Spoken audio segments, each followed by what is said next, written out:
ऊंची आवाज में हालेलुया, ऊंची आवाज में हालेलुया। इस गवाही के लिए जोर से खुदावंद की तारीफ करो, होंठ को खोल के, कि परमेश्वर ये काम मैं भी अपनी लाइफ में ऐसे मिरेकल्स, ऐसे सामर्थी काम देखने वाला प्रभु यीशु मसीह के सामर्थी नाम में हम मांगते हैं। आमीन हो जाए ये बरकत हमारी है चर्च। तारीफ करो जोर से, अपने घुटनों के भार बैठ जाओ और बाइबल को उठाओ। ये वचन आपकी जिंदगी में 100 गुना फलों को लेके आए जो आज आप सुनने के लिए जा रहे हैं। अंगीकार करो, जो वचन मैं सुनने के लिए जा रहा हूं वो 100 गुना फलों को लेके आएगा। ऊंची आवाज में, ऊंची आवाज में।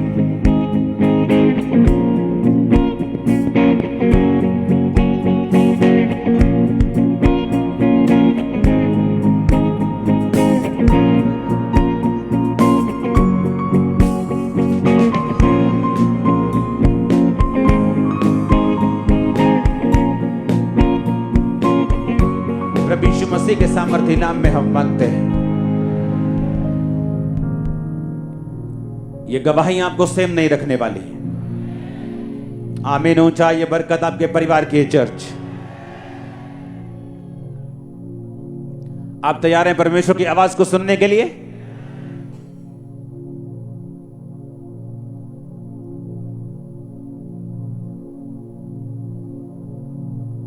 अपने हाथों को उठा के बोलो, वचन में मैं कभी फेल ना हो, चूकू ना। अपने हाथों को उठा के मांगो।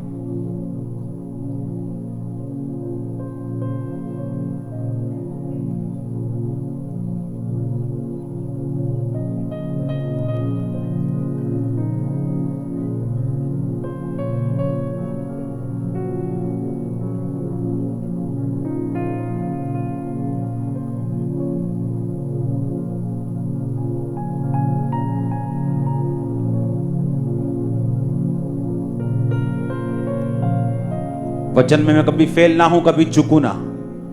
ऊंची आवाज में।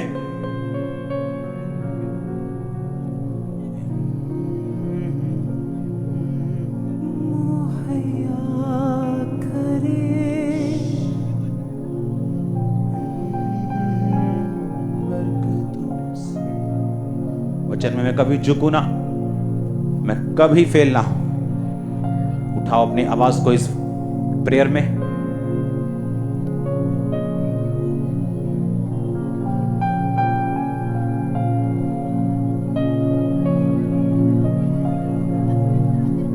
प्रभु यीशु मसीह के सामर्थी नाम में हम मांगते हैं।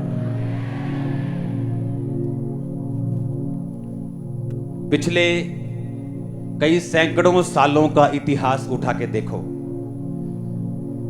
जब कभी बेदारी शुरू हुई है, टेंट चर्च से हुई है। सैकड़ों सालों का मैं इतिहास बताने को बोल रहा हूं। देशों का इतिहास, सिर्फ इंडिया का नहीं।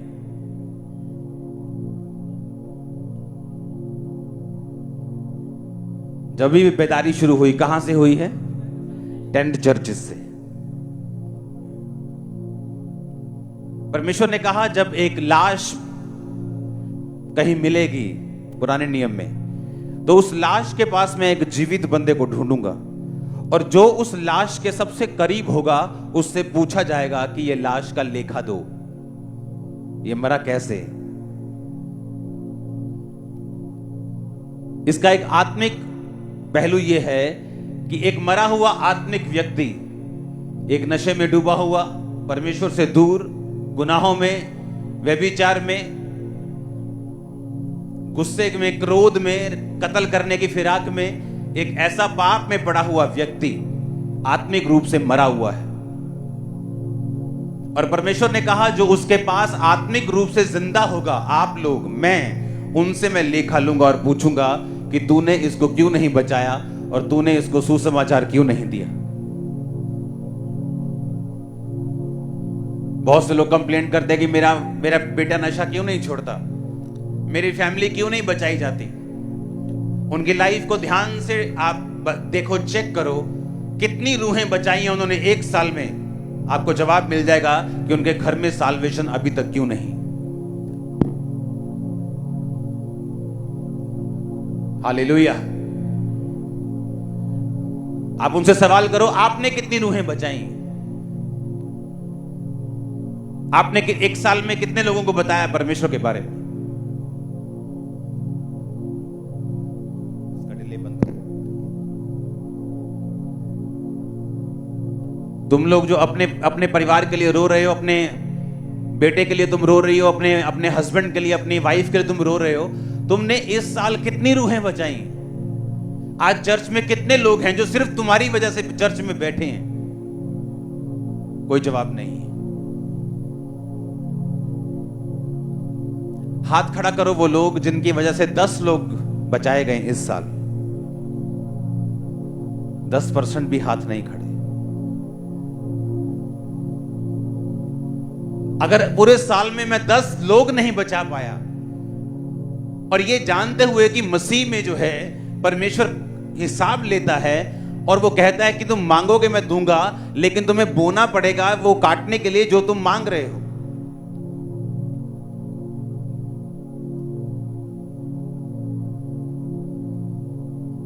और मैंने पूछा कितने लोग हैं जिनकी वजह से 10 लोग बचाए गए हैं? बहुतों के हाथ नीचे हैं। 10 लोग, सिर्फ 10।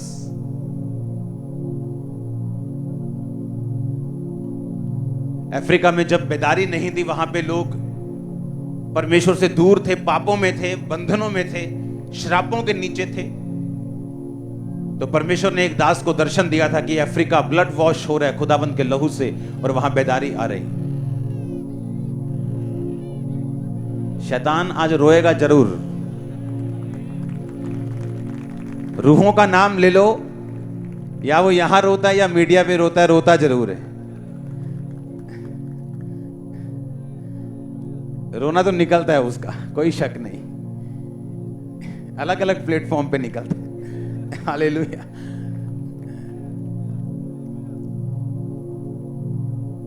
तो एक दर्शन उनको उसको परमेश्वर ने दिखाया, और उस दर्शन के बारे में उसने जब काम करना शुरू किया, जब क्रूसेड्स हुए, जब मीटिंग्स हुई, वहां पे लोग बचाए गए, लोग पापों से उन्होंने मुक्ति पाई, मुर्दे तक क्रूसेड्स में जिंदा होते, अंधे आंखें पाते थे, डॉक्यूमेंट्रीज बनी हुई, बच्चे जो जन्म से क्रिपल पैदा हुए वो चलते थे, और लोगों को समझ आती थी कि यीशु मसीह धर्म जात बदलने नहीं आए, वो जीवन बदलने के लिए आए। हालेलुया।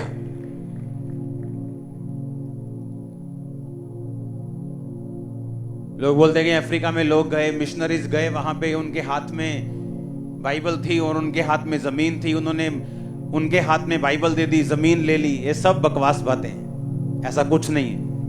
वो लोग ऐसा बोलते हैं जिन्होंने अफ्रीका को कभी नक्शे में भी नहीं देखा, और मैं अफ्रीका रह के आया हूं, अलग अलग कंट्रीज में। आप जाके देखो, आंखें खुल जाएंगी आपकी।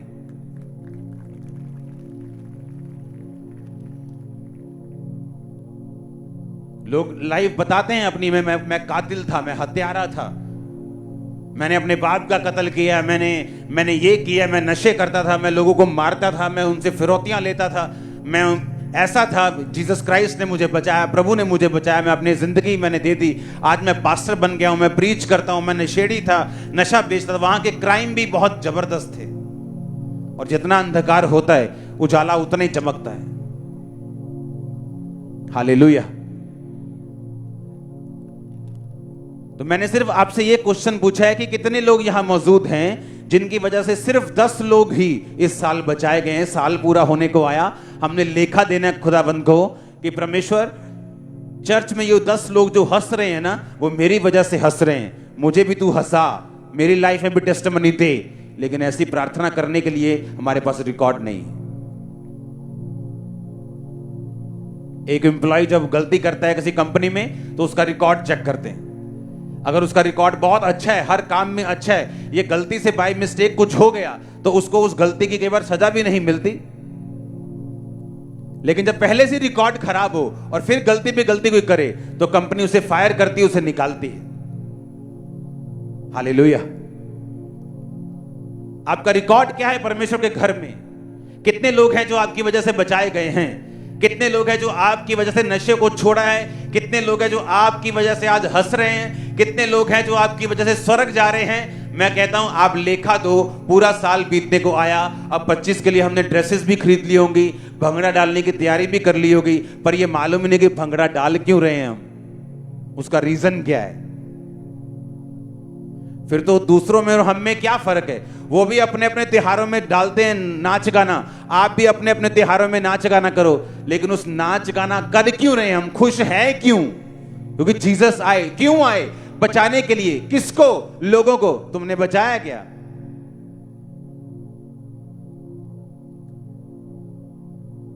क्रिसमस पे लोग बियर पार्टी करते हैं, अपने क्रिश्चियन लोग बियर पार्टी। इमेजिन करो कैसे कोड़े तैयार कर रहे होंगे स्वर्गदूत उन लोगों के लिए। और नरक में भी स्पेशल प्लेसेस होंगे, खतरनाक वाले, कम खतरनाक वाले, और लास्ट तो है ही फिर आग की झील। इमेजिन करो क्रिश्चियन होके भी हमारे पास लेखा देने के लिए कुछ नहीं। जब परमेश्वर पूछेंगे कि तूने क्या किया, अपना लेखा दो।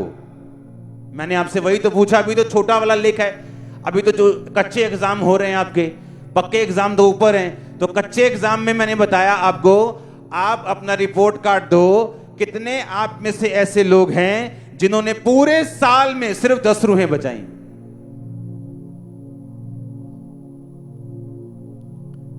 क्योंकि हमारा चर्च आने का मकसद हमें बरकत मिल जाए, मैं चंगा हो जाऊं, मेरा भी लाजर जिंदा हो जाए, मुझे भी बरकत मिल जाए, मेरी भी शादी हो जाए, मैं भी चंगी हो जाऊं, मेरा भी कैंसर खत्म हो जाए। चलो ये तो ठीक है, खुदाबंद देता है, लेकिन उसके बाद का जो असल मकसद है कि जाओ और सुसमाचार प्रचार करो, लोगों को बताओ कि ये कोई धर्म नहीं है, ये कोई जात का बदलना नहीं, धर्म का बदलना नहीं, ये जीवन का बदलना है, ये सीधा स्वर्ग का रास्ता है, वो जीवित परमेश्वर है, ये तुमको बताना है। किसने बताया? हमारे पास इतना लेखा नहीं है कि पूरे साल में हम कम से कम 90% लोग हाथ ऊपर करें कि हाँ जी मुझे कॉन्फिडेंस है जी, 10 तो मैंने बचा लिए, 10 लोग तो मेरे कारण प्रभु में आ चुके हैं। चाहे वो यूके में आए, चाहे वो ऑस्ट्रेलिया में गए हैं, वो कोई मायने नहीं करता, जाने वो कहीं भी गए हैं, लेकिन वो गए परमेश्वर में होने चाहिए, ये मायने रखता है। कि मैंने किसी को चेन्नई में प्रीच किया था, वहां वो किसी चर्च में जा रहा है, वो भी लेखा है, वो भी आपने बचा ली है रूह, वो काउंटिंग में आती है, चाहे वो किसी भी चर्च में जा रहा है, किसी भी देश में जा रहा है, किसी भी स्टेट में जा रहा है। लेकिन कितनी रूहें हैं जो हमने बचाई हैं? पूरा साल क्यों कर रहे हैं हम प्रार्थना? क्यों चर्च कर अटेंड कर रहे हैं? क्यों क्रिश्चियनिटी में हैं? क्या मकसद क्या है हमारा पैसा मांगने का? क्या मकसद क्या कि मांगने का खुदाबंद मुझे बरकत दे? क्या मकसद क्या है मांगने का मुझे हील कर? मकसद क्या है मांगने का मेरे बेटे को चंगा कर, मेरे पति को छू, मेरी पत्नी को छू, मेरी चर्च को छू? मकसद क्या? मकसद तो यही है जो आपने पूरा नहीं किया पूरा साल।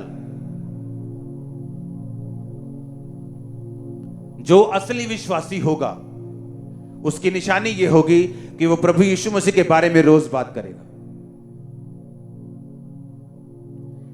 रोज बात करेगा।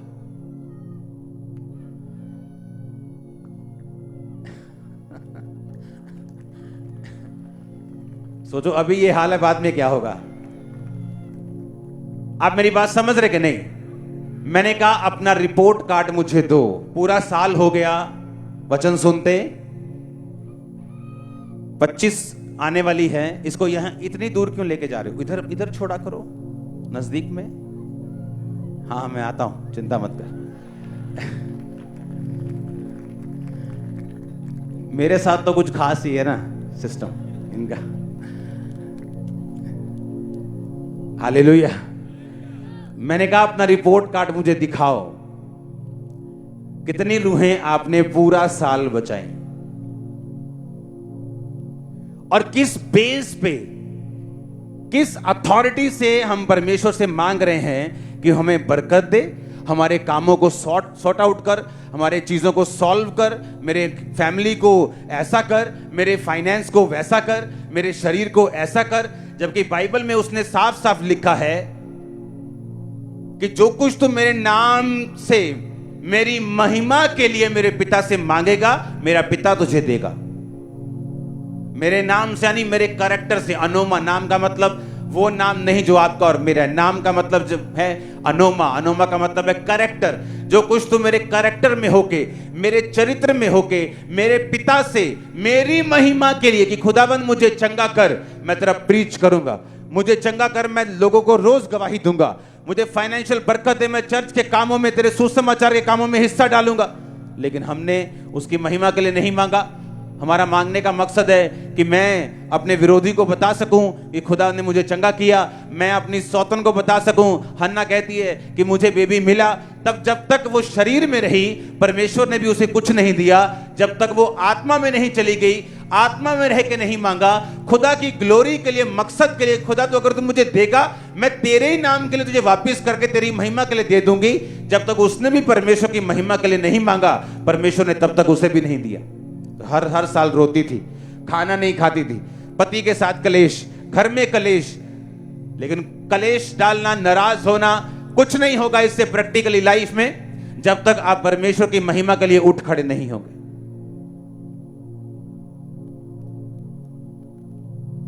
हालेलुया। जब तक आप खुद परमेश्वर की ग्लोरी के लिए, उसकी महिमा के लिए खुद नहीं मांगेंगे कि परमेश्वर मैं तेरे जीवित नाम में मांगता हूं, ये आशीषें मुझे मिले, ये बरकतें मुझे मिले और मैं तेरी महिमा के लिए इन्हें इस्तेमाल करूंगा।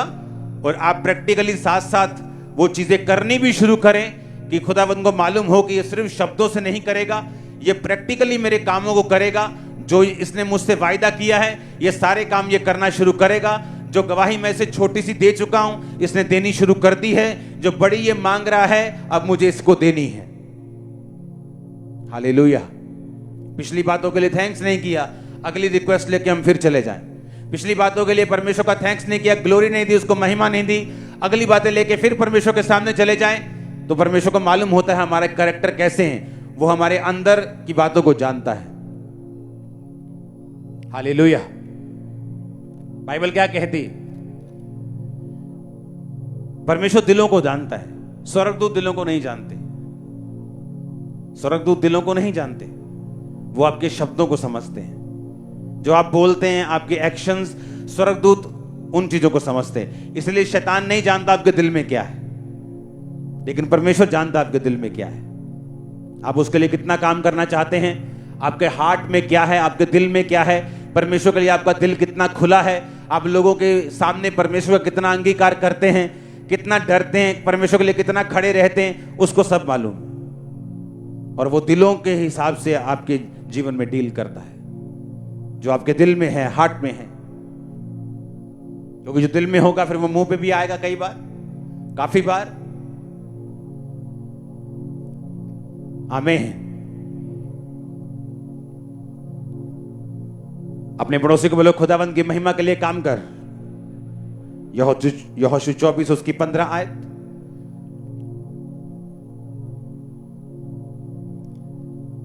अब यहोशू कहता है मैं अपने घराने समेत यहोवा की सेवा करूंगा। किसको कहा उसने? किसको कहा? पब्लिक को, इजराइलियों को। उसने इजराइलियों के 70 प्रधानों को नहीं बुलाया या 12 प्रधानों को नहीं बुलाया और कहा कि तुम चुन लो तुम किसकी सेवा करोगे, मैं तो अपने घराने समेत यहोवा की सेवा करूंगा। क्योंकि बाइबल कहती है यहोवा की सेवा करना सबका फर्ज है। इसलिए उसने पब्लिकली अनाउंस किया कि तुम चुन लो तुम किन की सेवा करना चाहते हो, लेकिन मैं अपने घराने समेत यहोवा की ही सेवा करूंगा। इसका मतलब क्या? इसका मतलब उसने आपको चुनाव करने को बोला कि तुम चुन लो कि तुम यहोवा की सेवा करोगे या नहीं करोगे। और क्या मिलेगा यहोवा की सेवा करने से? उसने कहा मैं अपने याजकों को उत्तम दाखमधु, उत्तम तेल, उत्तम वस्तुएं, उत्तम आशीषें, उत्तम परिवार, सारा कुछ मैं वो दूंगा जो आम लोगों के पास नहीं, जो यहोवा की सेवा करेंगे। हालेलुया। ऊंची आवाज से बोलो हालेलुया।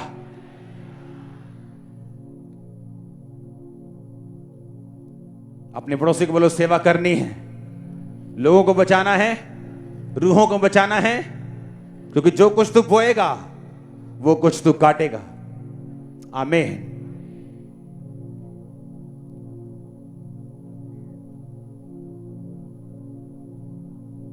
कलीसिया को भार उठाना पड़ेगा। या तो दो चीजें हैं, अब मेरे पास कंफर्टेबल होने के लिए बहुत कुछ है, 25-30 ब्रांचेस हैं, फॉरेन में सेटअप है, सारा कुछ डन है, मजे से चर्च बन चुका है, बस 1 साल में सारा इंटीरियर फिनिश, आराम से बैठो, क्या चक्कर है, कोई प्रॉब्लम नहीं। एक तो कंफर्टेबल लाइफ है जहां पे लोग कम नहीं होंगे, इससे बढ़ते जाएंगे बढ़ते जाएंगे। और एक है कि आग में हाथ डालकर रूहों को बचाने का काम। अगर ये चर्च बनाकर, बिल्डिंग बनाकर, क्योंकि कंफर्ट चाहिए, कौन ठंड में मीटिंग करे, ठंडे में रात को 12-12 बजे तक सर्दियों में मीटिंग होती थी, कौन ओपन में मीटिंग करे इतनी गर्मी में, 50 डिग्री टेम्परेचर। मेरा कौन सा कोई कर्जा देने वाला था कि मुझे कर्जा देना है, कि लोग आएंगे तो कर्जा निकलेगा, ऐसा कोई प्रॉब्लम नहीं। अपने चलते बिजनेस को मैं छोड़ के आया परमेश्वर में, और जिस टाइम मैं छोड़ के आया उस टाइम मिनिस्ट्री की ऑफरिंग मेरे बिजनेस से 50 गुना कम होगी ऑफरिंग बिजनेस से। किसके लिए अनकंफर्ट? ताकि रूहें बचाई जा सके। अगर चर्च बनता, जगह लेते, चर्च बनाते और फिर स्टार्ट करते तो इतनी ब्रांचेस पंजाब में नहीं होती। हालेलुया। सुना मेरी बात, जो भी हो रहा है उसके पीछे के रीजन आप लोग हैं। परमेश्वर ने वही करना है जिसका आप फैसला लेंगे करने का। अगर काम 30% हुआ है तो आपने किया है 30%, खुदा ने आपको भेजा है। 60 हुआ है तो आपने किया है, 100 हुआ है तो आपने किया है। खुदा आपके साथ है, कर परमेश्वर रहा है। लेकिन बाइबल कहती, मैंने आपको पहले बताया कि वो इस धरती के ऊपर जिसकी रजिस्ट्री आपके नाम पर है, वो अपने आप दखल नहीं देता, क्योंकि वो एक जेंटलमैन भी है।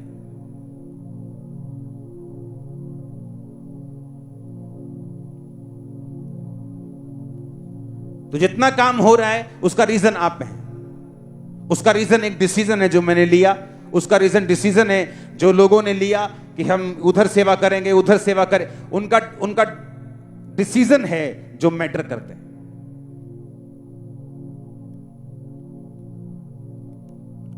किसी ने रूहें 10 से ज्यादा बचाई हैं, किसी ने 10 नहीं बचाई।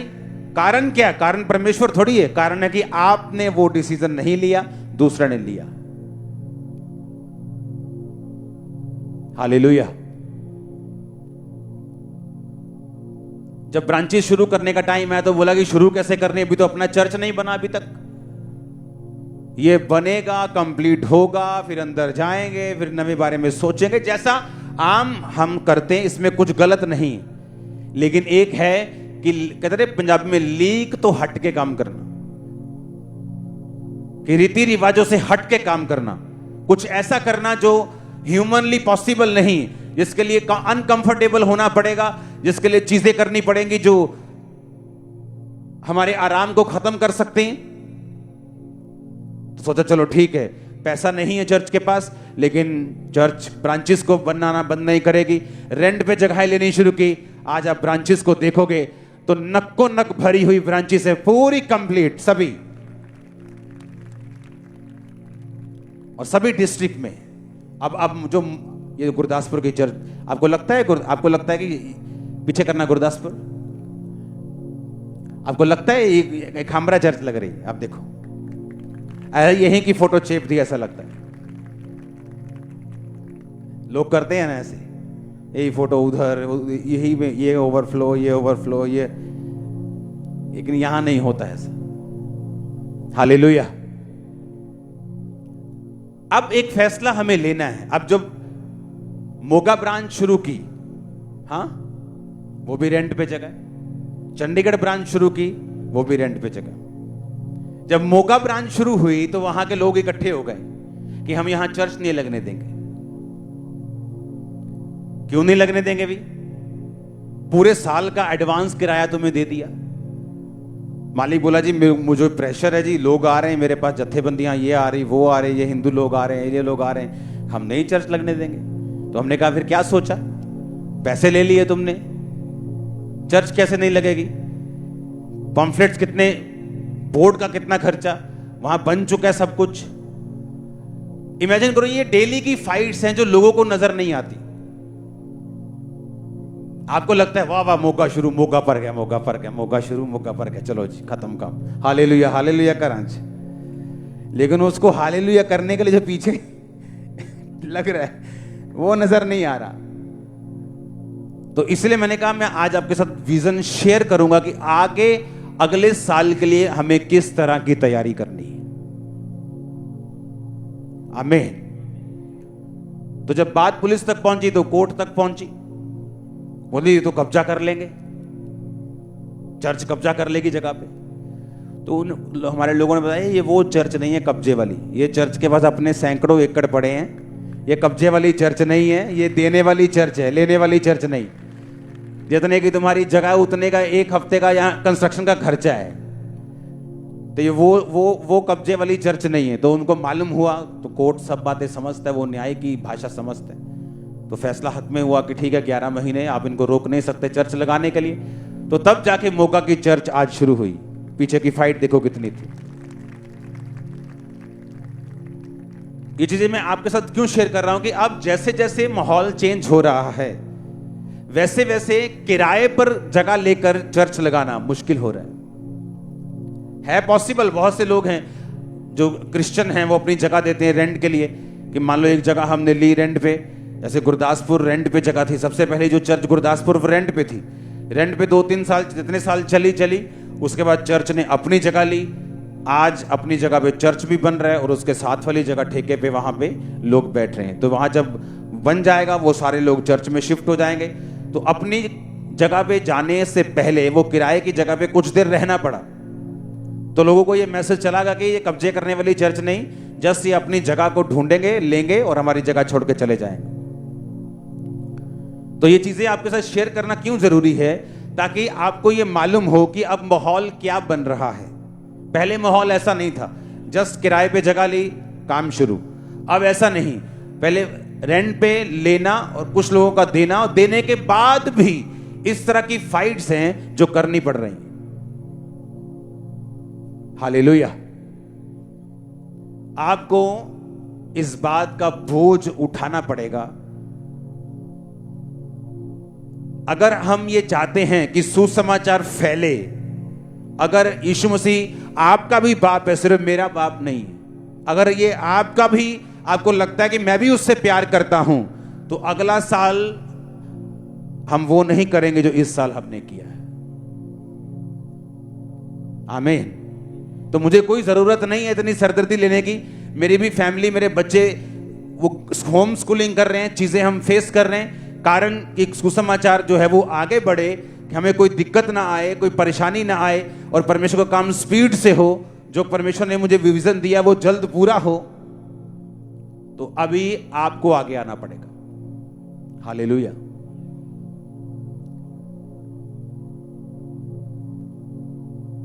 अब ऐसा नहीं हो रहा कि ब्रांचेस, अगर हमने एक जगह और सोची ब्रांच खोलने की, तो वहां अब जल्दी से किराए पे जगह नहीं मिल रही।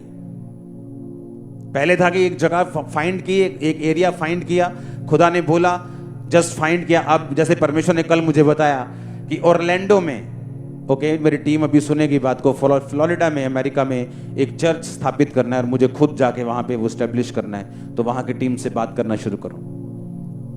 तो ऐसी कई चीजें जो परमेश्वर नाम लेके बताता कि इस जगह पे जाके खुद ये काम को करना है। तो वो काम को करने वाले कौन लोग हैं? आगे टीम, आप लोग, कलीसिया वाले, कि परमेश्वर के दर्शन को लिया, उस पर काम करना शुरू किया, फिर देखना तुम कैसे बरकतें शरेआम तुम्हारी लाइफ में फैलती है, कैसे देखना क्या होता है। हमने कभी दिल नहीं खोला खुदाबंद के लिए, कभी खुल के सामने नहीं, दिल नहीं खोला, वैसी ही बरकत हमारी लाइफ में। आज क्यों खामरा चर्च पूरी दुनिया के लिए मिसाल बन के बैठे, जहां लोगों को 50 डिग्री में भी टेंट में बैठे, जहां लोग गर्मियां सर्दियां कोई फर्क नहीं, बारिश में भी लाखों लोग अटेंड कर रहे हैं चर्च को। अभी ये चर्च बन गया, हम अंदर कभी कभी चले जाते हैं, लेकिन बाकी सभी ब्रांचेस में लाखों लोग बैठे, इसी तरह टेंटों में बैठे। आप एक मिसाल बन गए। क्यों? एक स्टेप लिया गया कि हम कोई पैसा, कोई बारिश, कोई मौसम, किसी की रुकावट सहन नहीं करेंगे, खुदा का काम करेंगे डंडे के खुदाबंद के, उस वचन के डंडे के जोर के ऊपर। हालेलुया।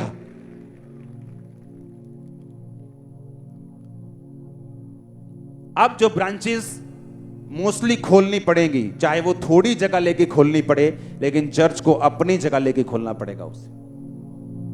आप चाहते हो रूहें बचाई जाएं, हम चाहते हैं खुदाबंद का काम हो, कैसे होगा? हमें डिसीजन लेने पड़ेंगे।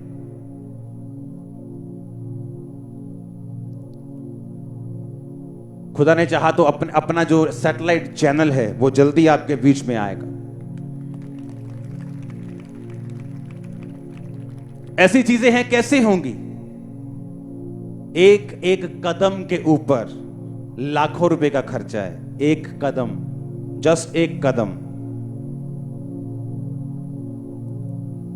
और हम लोग ये सोच रहे हैं कि चर्च के पास बहुत पैसा है, चर्च कर लेगा। और अगर ये चीजें हम अपनी जगह लेके मौका में जाते तो इतनी चीजें फेस नहीं करनी पड़ती कि प्रशासन से बात हो रही, जज से बात हो रही, ये बात हो रही, सब चीजें हो रही। हर चीज में एक्यूरेट होने के बावजूद, अपना 100% रिकॉर्ड पॉजिटिव रखने के बावजूद भी आप देखो सुसमाचार में कैसे रुकावटें पैदा करने की कोशिश की जा रही। हालेलुया।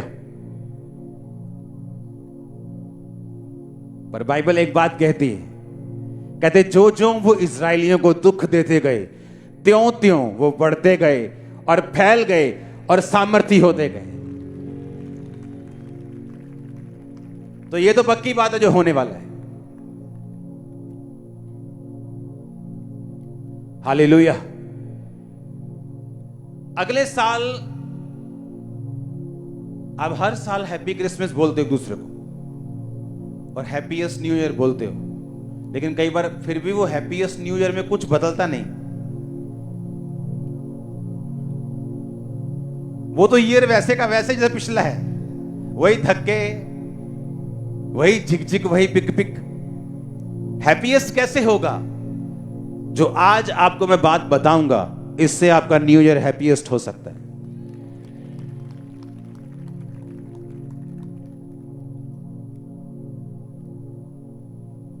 आप सुनने के लिए तैयार है ना? जो आज आपसे बातचीत हो रही है ना, ये उस न्यू ईयर को हैप्पीएस्ट करने के लिए हो रही है।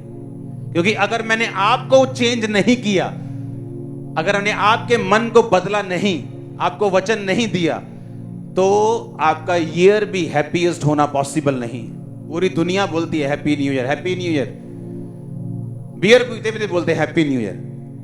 अरे क्या होगा हैप्पी? हैप्पी होगा कि नहीं होगा? कैसे होगा हैप्पी?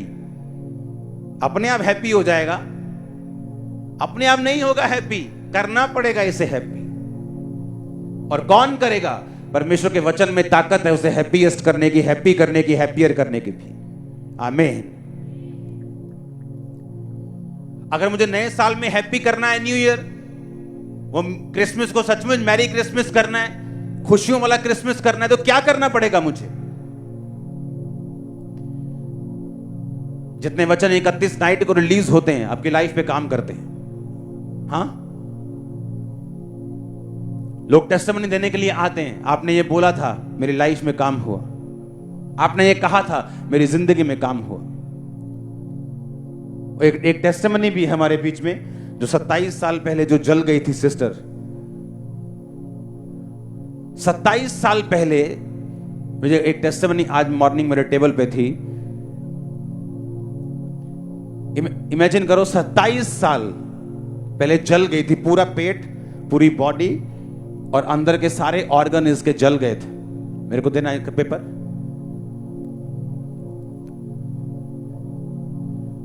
बस यहीं पर ही मैंने वचन के बीच में जस्ट मुझे परमेश्वर ने कहा देने के लिए।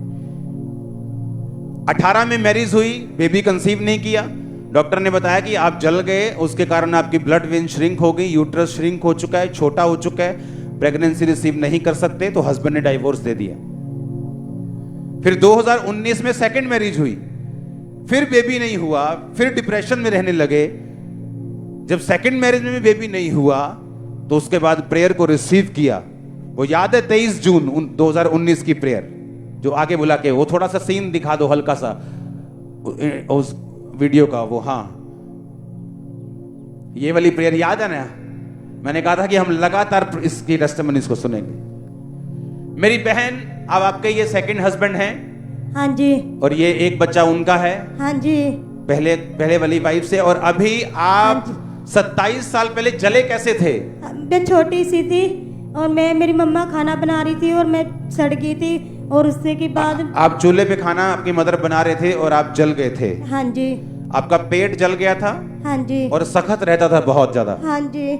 जब आपकी शादी हुई और बेबी नहीं हुआ, डॉक्टर से चेक कराया तो उसने बोला कि अंदर का यूट्रस सिकुड़ गया, ब्लड वेन सिकुड़ गई हैं। हाँ जी। तो पहले हस्बैंड ने आपको तलाक दिया? हाँ जी। उसके बाद फिर आपकी दूसरी शादी हुई और फिर बेबी नहीं हुआ? हाँ जी। जब 23 जून 2019 को प्रार्थना हुई थी तो मैंने एक वचन कहा था, उसको सिर्फ अगर वो वचन हम सुन सकते हैं तो जस्ट वो सुनेंगे उस वर्ड को, जस्ट 2 मिनट 2 सेकंड के वर्ड को, 23 जून की प्रेयर को। कल आपकी प्रेगनेंसी टेस्ट नॉर्मल होगा। कल सुनो, एक काम आपने करना है। पहली बात, आपने रोज थैंक्स करना है बेबी के लिए। सुनो, पहली बात। दूसरी बात, आप बेबी को प्रथम स्थान नहीं देंगी। आप खुदावन से रो रो के सिर्फ उसको परेशान नहीं करेंगी। आप फास्टिंग करेंगी और दूसरों के लिए प्रेयर करेंगी। पहली बात क्या करना है? फास्टिंग करके दूसरों के लिए प्रेयर करना है। शुरू से चलाना एक बार फिर से। नहीं। कल आपकी प्रेगनेंसी टेस्ट नॉर्मल होगा। सुनो, ये एंजल ने मुझसे बात कही थी, मुझे अब तक याद है, अभी तक मुझे एक्सपीरियंस भी पता है कान में। और मैंने जब कहा था, मैंने कहा ये आपके लिए अटपटी चीज हो सकती है, लेकिन परमेश्वर कुछ भी कर सकता है। आप जब यहां से वापस गए, हाँ जी, अगले सोमवार ਨੂੰ मैं टेस्ट किया और उससे दिन ही मेरे बच्चा 2 लकीर आईया सी जी। अपनी जिंदगी च पहली बारी प्रेगनेंसी टेस्ट ਤੁਹਾਡਾ पॉजिटिव आया? हाँ जी। उस तो बाद मार्च 2020 हेल्थी बेबी गर्ल, हाँ जी, बेटी जो आज 2 साल 9 महीने की हो गई। दिखाओ उसे स्क्रीन के ऊपर। देखो। लो जी, देखो जी, लो जी। सुना मेरी बात, जस्ट ऐसी कई टेस्टिमनी पड़ी होंगी अभी। टाइम की वजह से मुझे 1-2 चुननी होती है कि जो मैं दे दूं।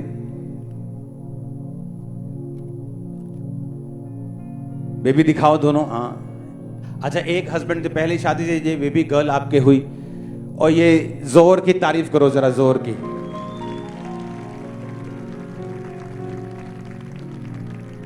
पहले हस्बैंड कहाँ के थे आपके?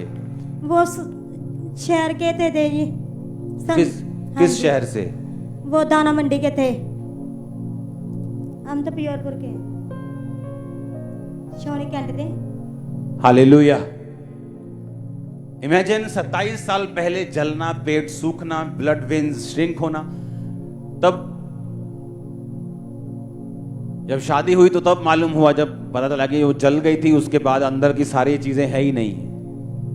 पहला हस्बैंड जब उसे मालूम हुआ कि तेरे अंदर है ही कुछ नहीं है, डाइवोर्स लेके चला गया। सेकंड, फिर बेबी नहीं हुआ, चर्च में आए, उस सूखे गर्भ में खुदा ने जान डाल दी।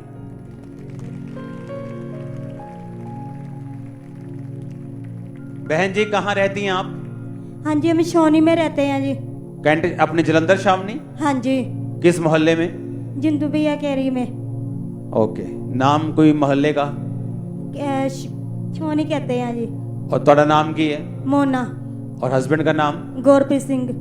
चलो जी, तारीफ करो खुदा। आमीन।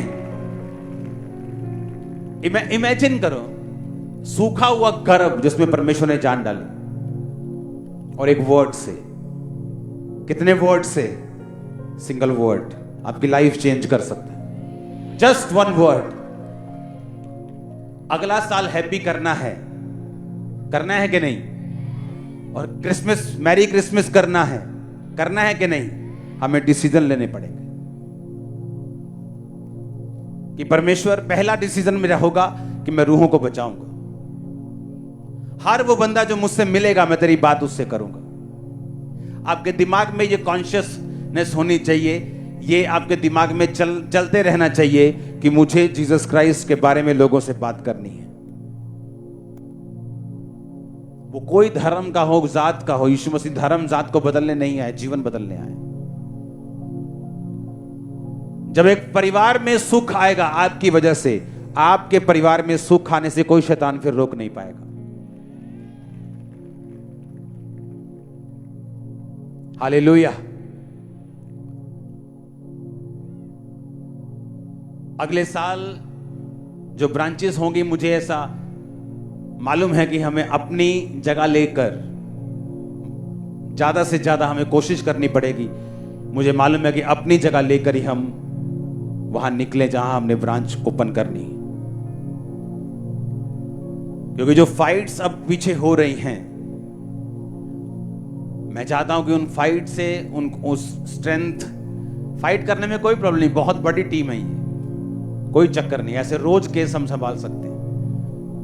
पर एक चीज है कि आपको मालूम है कि आप अपनी स्ट्रेंथ को और भी कहीं यूज कर सकते हैं। हालेलुया। अगले साल के लिए आपको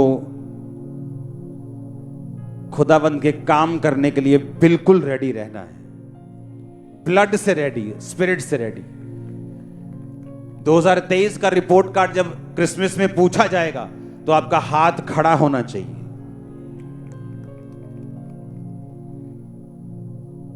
हालेलुया। एक माइटी बेन नाम का पोस्टर दिखाओ स्क्रीन के ऊपर। बेन का मतलब है सन। क्या मतलब है?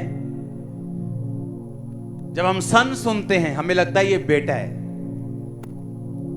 लेकिन बेन जो है ये एक इब्रानी शब्द से लिया गया है। उस इब्रानी शब्द को हम देखेंगे स्क्रीन के ऊपर, इसको जूम करेंगे, पहली लाइन को लिखा as son as a builder of the family name.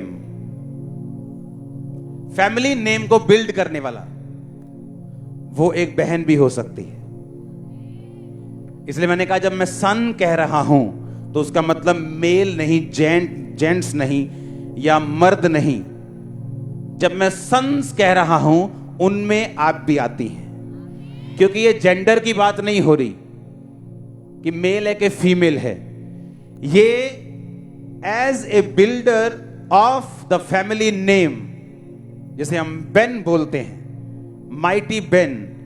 All mighty है हमारा परमेश्वर, माइटी हैं, शक्तिमान है उसके बच्चे, सर्वशक्तिमान है हमारा परमेश्वर।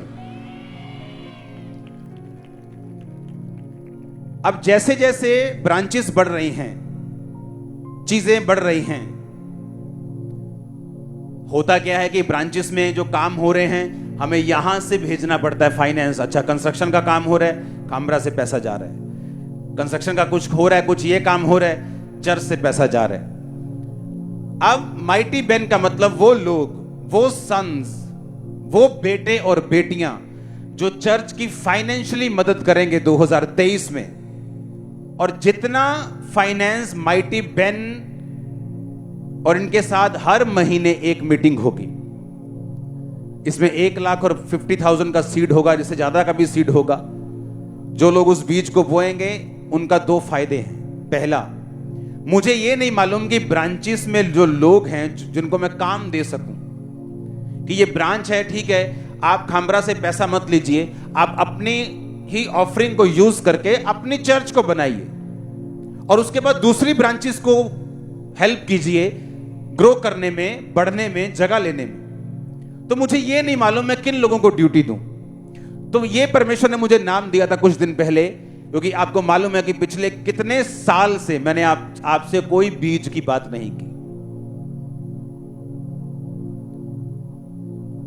मुझे नहीं अगुवाई हुई, मैंने नहीं की। चर्चिस किराए पे मिलती जा रही थी, मैं लेता जा रहा था। साउंड भी किराए पे, एलईडी भी किराए पे, मुझे कोई प्रॉब्लम नहीं थी। लेकिन अब आपको ये विजन मेरे साथ उठाना पड़ेगा।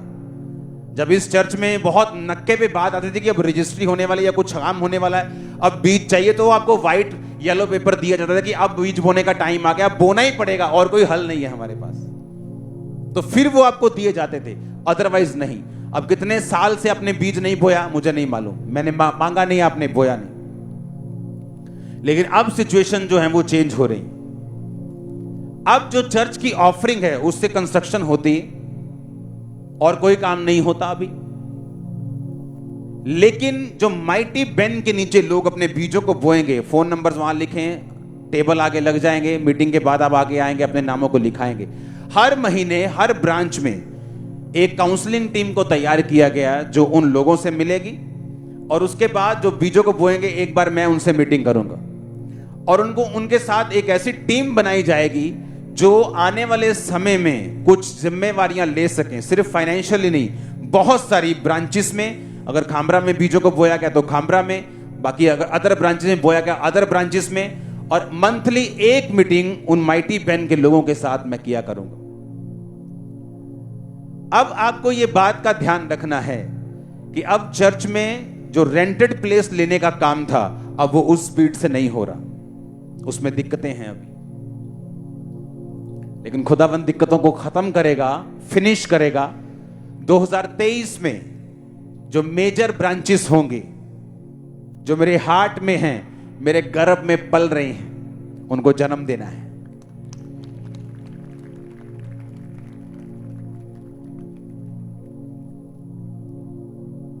अगर अपने ईयर को हैप्पीएस्ट करना है तो पहला रिपोर्ट कार्ड आपकी रूहों की बचाने की गिनती। दूसरा, इस बीजों को बोना, चाहे वो आपके लिए बड़ा हो, अगर आप बड़ा बो सकते हैं या आप इतना ही बो सकते हैं, इनको बोना। जो मंथली इतना कर सकता है वो इतना करेगा, ये हर महीने अगर बो सकता है। टीम आपका नाम नोट करेगी, आपकी काउंसलिंग होगी, मेरा खुदावंद आपको बड़ी ड्यूटीज देगा, बड़े काम देगा। हालेलुया। क्योंकि अब ये जरूरी है कि मैं अपना विजन अब आपके साथ शेयर करूं, ताकि जो फाइट पर्दे के पीछे चल रही है आप भी उस फाइट में हिस्सा लें और हमारे बोझ को कम करें। एक व्यक्ति पे ज्यादा बोझ नहीं डालना चाहिए, फिर एक्स्ट्रा डालना नहीं चाहिए। वो जितना उठा रहा है उतना वो जबरदस्त उठा रहा है। हालेलुया। तो आपने रूहों को बचाने के विषय में और फाइनेंस के विषय में अगले साल जनवरी 1 शुरू हुआ, आपका असाइनमेंट, आपका होमवर्क काम शुरू हो गया उस दिन से। उसी दिन से आपको मालूम है आपकी कमाई भी माइटी बेन के लिए हो रही। आप कुछ भी कर रहे हैं आपका दिमाग में होना चाहिए मुझे बीज को बोना है। कुछ भी कहीं जा रहे हैं आपको मालूम होना चाहिए मुझे प्रीच करना है, मुझे यीशु मसीह के बारे में बताना है। आपको किंगडम में आना है, प्रैक्टिकली काम करने हैं, अदरवाइज बचाना लोगों को मुश्किल होगा। फिर हमें स्टेप उठाने होंगे।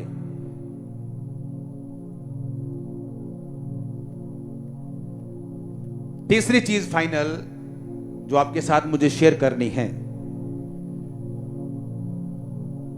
बाइबल यात्रा को निकाला जाएगा पूरे पंजाब में। जैसे शोभा यात्रा एक दिन निकालते हैं, वो बाइबल यात्रा 50 दिनों की होगी पूरे पंजाब में। एवरी डे आपको उस विषय के लिए प्रेयर करनी है। आमीन। ये चीजें आपके साथ शेयर करनी इसलिए जरूरी है कि अगले साल का जो काम है, जो वर्क है, जो होमवर्क है, और उस होमवर्क के पीछे जो प्रमोशन है वो मैं आपको बताना चाहता हूं। जो होमवर्क मुझे दिखाई दे रहा है अगले साल हमें क्या करना है, क्या हमारे टारगेट्स हैं, कैसे परमेश्वर के कामों को करना है, और उसके लिए आपको मुझको कौन से स्टेप लेने हैं, और अगले साल आपको यह तैयारी रखनी है। अगले साल के तुरंत बाद या अगले साल एंड में एक बाइबल यात्रा को अपनी प्रार्थना में रखना है, जिसमें सारे पंजाब में खुदावंद का सुसमाचार जाएगा। जहां जहां कूड़ प्रचार हुआ कि यीशु मसीह ऐसे हैं या अंग्रेज ऐसे थे, उसको खत्म किया जाएगा कि प्रभु यीशु मसीह धर्म बदलने नहीं आए, जात बदलने नहीं आए, हम तुम्हारी देवियों के निंदक नहीं, तुम्हारे गुरुओं के निंदक नहीं, हम प्यार करने वाले लोग हैं। यीशु मसीह बचाने वाला परमेश्वर है, वो चंगा करने वाला परमेश्वर है। पूरे पंजाब में ये प्रीच किया जाएगा बाइबल यात्रा के दौरान।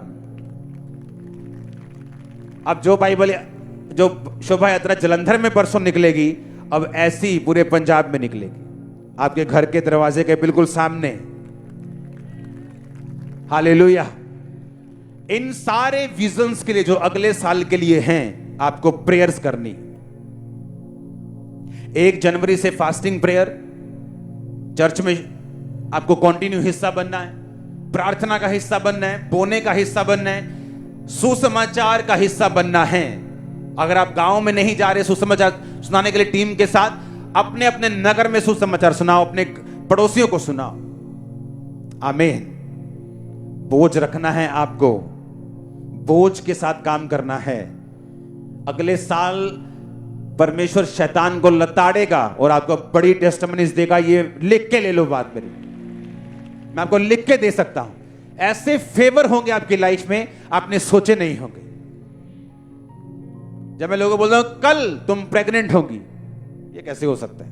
मेरा यूट्रस ही नहीं, सूखा हुआ इतना सा है, पेट सूख चुका है, श्रिंक हो चुकी, नाड़ियां खत्म हो चुकी, और वो भी हैरान हो रही, जबकि उसका एक्सपीरियंस है कि एक पति तलाक दे चुका है, अब दूसरा पति भी बेबी के लिए बोल रहा है लेकिन हो नहीं रहा। उसका एक्सपीरियंस तो ये कहता है, लेकिन परमेश्वर कहता है कल तू प्रेग्नेंट होगी। जमीन और आसमान का फर्क है एक्सपीरियंस में और जो खुदा ने कहा। जो लोग अगले साल प्रेयर में इन विजन्स के साथ होंगे और सुसमाचार सुनाएंगे और बीजों को बोएंगे, आपका साल है अगला साल। पंजाबी में बोलते हैं आप फट्टे चक दोगे। आप, मैं आपको बता रहा हूं, जबरदस्त काम करोगे आप। इतने फेवर, आप मेरी बात को ध्यान से समझना, इतने फेवर सरकारी तौर पे, नौकरियों के तौर पे, चीजों के तौर पे आपकी लाइफ पे आएंगे, आपने इमेजिन नहीं किए, जो 2023 में आपकी लाइफ के ऊपर आने वाले हैं। आपको जस्ट फॉलो करना है ये वर्ड्स जो मैंने आपको दिए हैं। मुझे दोबारा अनाउंस करने की जरूरत नहीं पड़नी चाहिए बीजों की, क्योंकि अगर बीज नहीं भी होंगे तो खुदावन तो काम कर ही लेगा। लेकिन आपको मालूम होना चाहिए कि ये मुझे नहीं चाहिए। चर्च से मैं ऑफरिंग को आपकी देखता भी नहीं हूं। आपकी चर्च की ऑफरिंग जो आज काउंट होगी, मैं देखता भी नहीं हूं उसे। मैं दिखती भी नहीं वो कैसी है। मैं उसे वो टीम गिनती, टीम जमा कराती, टीम खर्चा करती, मुझे साइन करना होता है चेक के ऊपर, क्योंकि पूरी अमाउंट बैंक में जाती है। कोई कच्चा पक्का हिसाब नहीं है, कच्चे इधर कर दो, पक्के इधर कर दो, कोई कच्चा पक्का नहीं, सारे पक्के में जाते हैं, पक्के में काम होते हैं। हालेलुया। कोई सेटिंग नहीं। हालेलुया। तो आपको ध्यान रखना है कि मुझे अब बोझ उठाना है, कि अब कुछ ऐसे काम हैं जो वैसे नहीं होंगे जो पहले हो गए। अब मुझे एक्स्ट्रा एफर्ट करना पड़ेगा और काम करना पड़ेगा। Hallelujah, hallelujah.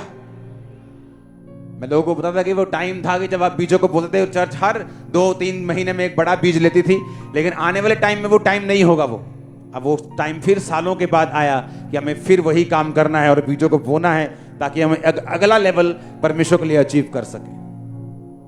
आमीन। और मैंने देखा है कई बार पास्टर आपको बोलते नहीं कि आप बीजों को बो, उन्हें लगता है कि मुझे क्या जरूरत है बार बार बोलने की। और मैं देखता हूं कि फाइनेंशियल बरकतें लोगों की कम हुई हैं, ज्यादा नहीं हुई, क्योंकि उन्होंने बोया नहीं। जब पास्टर उनको एफर्ट करने के लिए बोलता है कि बोवो, तो वो भी जब एफर्ट से बोना शुरू करते हैं अपनी पहुंच के बाहर, तो उतनी टेस्टिमनीज भी चर्च में बढ़ती हैं फाइनेंशियल की, मुझे बरकत परमेश्वर ने दी है। हालेलुया। मेरी लाइफ में भी ऐसा ही है। जब मैं अपने स्पिरिचुअल मेंटर्स के पास मिलने के लिए गया हूं, तो उन दिनों में मेरी बरकत दूसरे दिनों से भी ज्यादा होती, क्योंकि मैं गया हूं तो बो के आऊंगा, खाली हाथ में कभी नहीं जाऊंगा। इतनी अकल प्रभु ने मुझे दी है। ऐसा कभी नहीं हुआ कि मैं अपने मेंटर से मिला हूं और मैं खाली हाथ गया हूं। नेवर, कभी लाइफ में नहीं हुआ, कभी लाइफ में।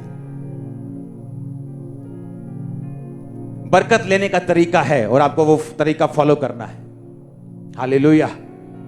और मैं आपको श्योरिटी देता हूं, हैप्पीएस्ट न्यू ईयर जबरदस्त एंटर करेगा आपकी लाइफ में, हैप्पीएस्ट बनकर। आप तैयार हैं उन चीजों के लिए? जस्ट आपको स्टेप्स उठाने अगले साल। ठंड हो, आप प्रेयर में होनी चाहिए, फास्टिंग में होनी चाहिए। आपके बीच आपकी प्रेयर्स, आपका सुसमाचार, ये 3 चीजें पल्ले बांध के जानी है आज, लिख के जानी है आज, और रोज देखना है कि इन 3 चीजों को मैं फॉलो कर रहा हूं कि मैं नहीं कर रहा हूं। अपने हाथों को उठाओ, थैंक यू जीसस। हिलाओ अपने हाथों को, उठो सब जन ऊंची आवाज में थैंक यू जीसस बोलते हुए। हिलाओ अपने हाथों को। यहोवा मेरा बादशाह, ओ करदा भला सदा। यहोवा मेरा बादशाह, ओ करदा भला सदा। ओ करदा भला अपने लोकां दे नाल, ओ करदा भला अपने लोकां दे नाल, ओदा बखरा अंदाज़ सदा। अपने हाथों को उठा के थैंक यू जीसस। तेरा आत्मा आज मुझे छुए और चंगा करे, अंधकार की शक्तियां कोई काम ना कर सके।